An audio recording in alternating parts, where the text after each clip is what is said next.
à tous, c'est Smashou et c'est l'heure du combat numéro 5 de ce tournoi jeuxvideo.com organisé par nos soins. Nous avons le match donc numéro 5, comme je vous l'ai dit, qui oppose Dragonite alias Anaz, ou Anas, je sais jamais comment ça se dit, désolé, à Paul alias Sublime with Rome. Sublime with Rome sur jeuxvideo.com. Voilà, donc je vais dire Paul et Dragonite parce que Sublime with Rome, c'est un peu dur à dire. Voilà. Donc les équipes, on va commencer par le haut. Donc nous avons Terraclope, un spectre, probablement Evolurock. Nous avons, comment il s'appelle celui-là? L'évolution de sac de nœuds, boule de nœud. Nous avons boule de nœud, donc un Pokémon plutôt défensif physique, avec une bonne attaque. Attention, il faut se méfier, ça tape fort. On a un Scarabrute à potentiellement la méga évolution de Paul. Nous avons un Ténéfix qui est vraiment pas mal avec ses feux follets prioritaires, ses provoques, ses soins prioritaires. Voilà. Nous avons ensuite un Trio Piqueur qui est un très bon Revenge Killer. Un peu old school, on n'en voit plus beaucoup, mais c'est plutôt sympa d'en voir un. Et nous avons un Itran, un Pokémon acier-feu avec la capacité torche qui l'immunise donc au feu, qui a une bonne faiblesse sol par contre. Voilà, excusez-moi. Du côté de Dragonite, nous avons un Tentacruel, donc bonne défense spéciale, pardon, il peut faire tour rapide, ce qui est utile. Nous avons Dracolos, qui est un Dragon Dancer, qui commence à être très connu et qui est très efficace tout simplement. Nous avons Voltami, un Pokémon électrique très rapide et qui tape fort sur le spécial. Nous avons un Dracofeu, potentiellement une méga évolution. Nous avons également un Terraclope, probablement Evolurock aussi. C'est l'intérêt de jouer Terraclope plutôt que Noctunoir, c'est l'Evolurock. Et nous avons un Cisaillux qui peut aussi être une méga évolution. Nous allons bien voir ça. Et nous allons lancer le match sans plus attendre. Je ne sais pas combien de tours fait ce match, c'est la première fois que je le regarde, comme tous les matchs que je commande pour ce tournoi. Je vais donc regarder, il fait 31 tours, entre court et moyennement long, on va dire. Paul commence avec son Itran, qui est probablement là pour placer des pièges de rock, du coup. Comme il est là premier. Il flotte avec le ballon. Il est switché directement face au Tentacruel de Dragonite. Et cette boule de nœud qui est envoyée, qui a quand même une faiblesse poison. Donc pour encaisser un sabotage, il fait tomber la veste de combat de ce boule de nœud, ce qui est très gênant. Les pics toxiques sont posés par Dragonite, pendant que Nœud d'herbe est joué par Paul. Tentacruel est quand même une très bonne défense spéciale, Nœud d'herbe n'a pas fait beaucoup de dégâts, pendant que Dragonite place tranquillement sa deuxième rangée de pics toxiques qui va empoisonner gravement tous les Pokémon entrant en jeu maintenant, sauf ceux qui l'évitent et les types acier. Et les types vol évidemment. Et les types poison qui peuvent les retirer. Donc, Boule de Nœud lance une attaque dont j'ai pas vu, donc désolé, je vais rembobiner un tour du match parce que je n'ai pas vu ce que ce Boule de Nœud a lancé. Il me semble que c'était un pouvoir antique. Donc la deuxième rangée de pics toxiques du côté de Dragonite, comme nous venons de le voir. Nœud d'herbe évidemment, qui inflige pas grand chose, comme nous venons de le voir également. La boue noire, désolé pour ce petit rembobinage, mais parfois c'est bien de voir toutes les actions. Donc pic toxique, surtout quand on ne connaît pas les Pokémon, et que c'est pas notre match. C'est donc pouvoir antique. Donc un petit pouvoir antique, hein, le boule de nœud, ça inflige pas mal, coup critique, et en plus il booste ses stats, donc c'est plutôt une bonne chose pour Paul. Son boule de nœud se place tranquillement, il a augmenté tous ses stats de 50%, donc. Sabotage, donc bon, qui fait rien du tout, en plus il a monté sa défense, il ne tient plus d'objets, donc le sabotage n'est plus boosté. Le boule de nœud commence à faire assez mal, il continue les pouvoirs antiques, il a envie d'être boosté à blinde, à max. Le Tentacruel lance ébullition, et ça brûle directement. Le boule de nœud est brûlé directement, ça va constamment réduire sa durée de vie pendant ce match. La boue noire régénère ce Tentacruel pendant que la brûlure affaiblit au contraire le boule de nœud. Je suis désolé, je bois, j'ai vraiment très chaud.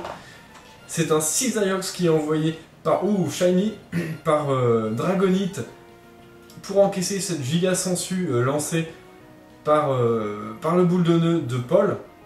donc qui est quand même boosté, mais qui inflige pas beaucoup sur le type acide insecte, qui résiste 4 fois à la plante. Ah, le boule de nœud lance puissance cachée. Est-ce que c'est puissance cachée feu? Aïe aïe aïe, c'est une puissance cachée feu qui explose le Cisaiox de Dragonite. Donc le boule de nœud aura quand même fait du taf. Tentacruel est renvoyé en jeu, le boule de nœud n'a pas l'intention de bouger du tout. Une ébullition, une giga sensu du côté du boule de nœud. Et le Tentacruel qui a le talent suintement, qui empêche la vie d'être drainée. Le Tentacruel perd de la vie, mais le boule de nœud n'en regagne pas. Donc là, c'est la fin du boule de nœud qui est fini avec un sabotage. Mais il aura quand même pas mal servi, notamment, ce n'est pas rien, il a one-shot un Cisaiox. Donc, bon, la puissance cachée feu était dure à prévoir là-dessus, hein, c'est vrai que... Alors, c'est Itran qui est envoyé en relais de la part du côté de Paul, et qui utilise une puissance cachée également. Une puissance cachée qui est normale sur le Tentacruel, donc il ne suffit pas à le tuer. Il se prend une ébullition super efficace, le ballon a éclaté, donc le Itran maintenant craint le sol. Donc il faut se méfier du côté de Paul. Il utilise une Telluriforce. Alors pourquoi ne pas avoir utilisé Telluriforce au lieu de puissance cachée? Peut-être que Paul a anticipé un switch. Et c'est le Voltali qui est envoyé. Le Voltali qui shiny aussi, qui va... Ah, tonnerre, je m'attendais plus à changer clair. Si le Itran résiste... Ah, il ne résiste pas. Dommage, une Telluriforce aurait fait très mal à ce Voltali. Quoi qu'il en soit, Itran est écarté. Principalement le poseur de pièges de rock de l'équipe, donc il n'aura rien posé. Voltali utilise un tonnerre sur Trio Piqueur. Ça ne marche pas. Trio Piqueur est type sol. Bon, Voltali se fait one shot sur un séisme de Trio Piqueur. Ça indique que ce Voltali est probablement bloqué. Lunette choix, sans doute. Le Trio Piqueur a fait une victime. Terraclope est envoyé. La pression, le Trio Piqueur lance un coup bas. Qui fait vraiment pas grand chose sur Terraclope et Volurock, pendant que Terraclope lui lance Ombre Nocturne qui est une attaque à dégâts fixes, donc 50, qui va être aidé par le poison grave qui va faire quand même assez mal au Trio Piqueur. Le Trio Piqueur décide de lancer un séisme stabé qui fait autant de dommages. Le Terraclope lance une balance qui redonne des PV au Trio Piqueur. C'est plutôt... L'anticipation n'était pas très bonne là-dessus. Je pense qu'une autre Ombre Nocturne aurait suffi à finir ce Trio Piqueur. Le Trio Piqueur, évidemment, en profite pour lancer un autre séisme, pendant que le Terraclope finit par faire cette Ombre Nocturne qui signe l'arrêt de mort de ce Trio Piqueur. Bon, Trio Piqueur est KO. C'est Scarabrute qui va prendre le relais. Attention, on s'attend à la méga évolution quand on le voit arriver. Et voilà, le méga anneau, la méga évolution, méga Scarabrute. Plus de pics, plus de muscles, les ailes ouvertes. Il est capable maintenant de voler. Et il nous réserve une vive attaque donc qui est stabée puisqu'elle gagne le type vol. Et elle est boostée grâce au talent de Scarabrute, je ne sais plus le nom. Donc Terraclope, hein, inarrêtable, Ombre Nocturne, Ombre Nocturne, Ombre Nocturne. Pourquoi pas balance, je me demande bien. Donc le Scarabrute arrive à finir ce Terraclope grâce à vive attaque. Bon, ça c'est fait. Je pense que ce Scarabrute doit avoir retour, ça aurait peut-être été mieux que 2 vives attaques. Donc c'est Dracolos qui prend le relais. Pendant que le Scarabrute lance une plaie-croix qui va pas faire grand chose, Dracolos résiste très bien à l'insecte et commence à lancer une danse Draco. Donc il va être dur à arrêter maintenant ce Dracolos. Je pense que la meilleure option maintenant est vive attaque. Ah, le Dracolos lance vitesse extrême, anticipant cette vive attaque. C'est bien joué Dragonite là-dessus. Le Scarabrute est défait, mais Paul n'a pas dit son dernier mot puisqu'il a Ténéfix capable de brûler avec la priorité, mais il a Bluff. Donc Dracolos à la trouille, ce qui gagne, il gagne quelques dégâts en fait. Le Ténéfix lance le feu follet prioritaire, ce qui va sûrement bien l'aider puisqu'un Dracolos brûlé est un Dracolos moins puissant. Une deuxième danse Draco. Aïe aïe aïe. Donc Ténéfix qui est plutôt pas mal contre Dracolos puisque la vitesse extrême ne l'affecte pas.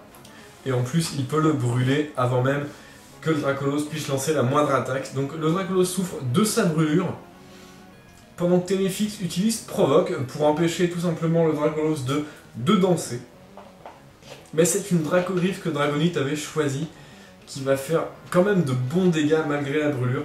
Ténéfix récupère un peu avec ses restes et va souffrir du poison.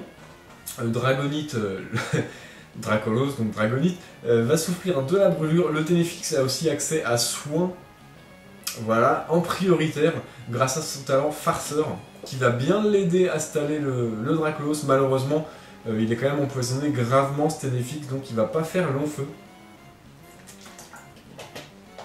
Les restes, donc la Dracogriffe évidemment qui n'a pas été suffisante pour tuer le Ténéfix. Aïe aïe aïe, le poison commence à faire très mal, il reste un tour de soin Ténéfix, profites-en bien. Donc le Ténéfix lance soin une dernière fois, pendant que le Dracolos lance également une dernière Dracogriffe sur ce Ténéfix de Paul, qui ne suffit pas à le tuer, mais le poison va s'en charger vraisemblablement, malgré la récupération de PV due au reste. Donc le poison tue Ténéfix et la brûlure va continuer petit à petit à bouffer les PV de ce Dracolos, voilà, qui oublie la provoque.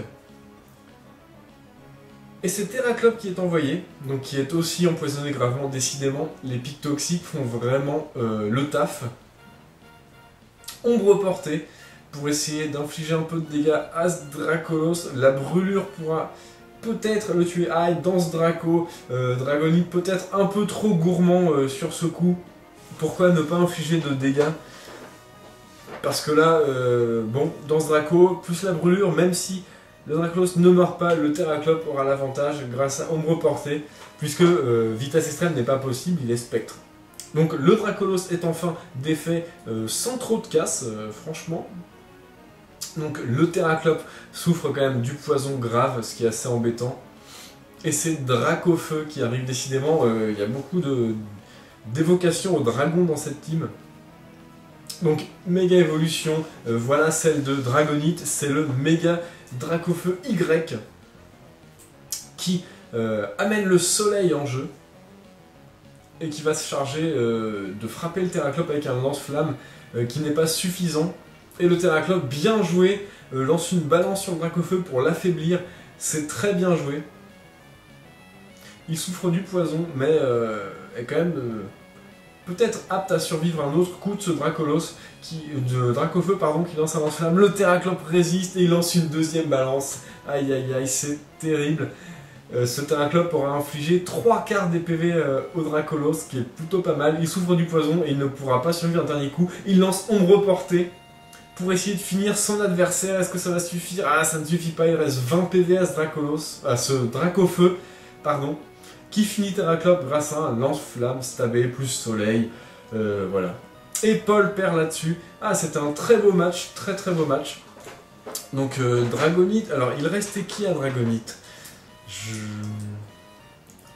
Peut-être que Dracofeu était son dernier. Bon, j'ai pas bien fait attention au match, quoi qu'il en soit. Dragonite l'emporte, Dragonite est qualifié pour le round 2. Paul, tu es disqualifié, malheureusement, mais ton match était franchement très sympa. J'ai beaucoup aimé ce match. Ta team est très sympa aussi, j'aime beaucoup Trio Piqueur et Ténéfix. Voilà, le Terraclope a clairement fait le taf, notamment contre le Dracofeu et le Dracolos. Donc voilà, un très beau match. On va se retrouver maintenant pour... là c'est le match... je regarde sur mon papier, c'était le match 5. On va se retrouver pour le match 6. C'est parti, salut à tous!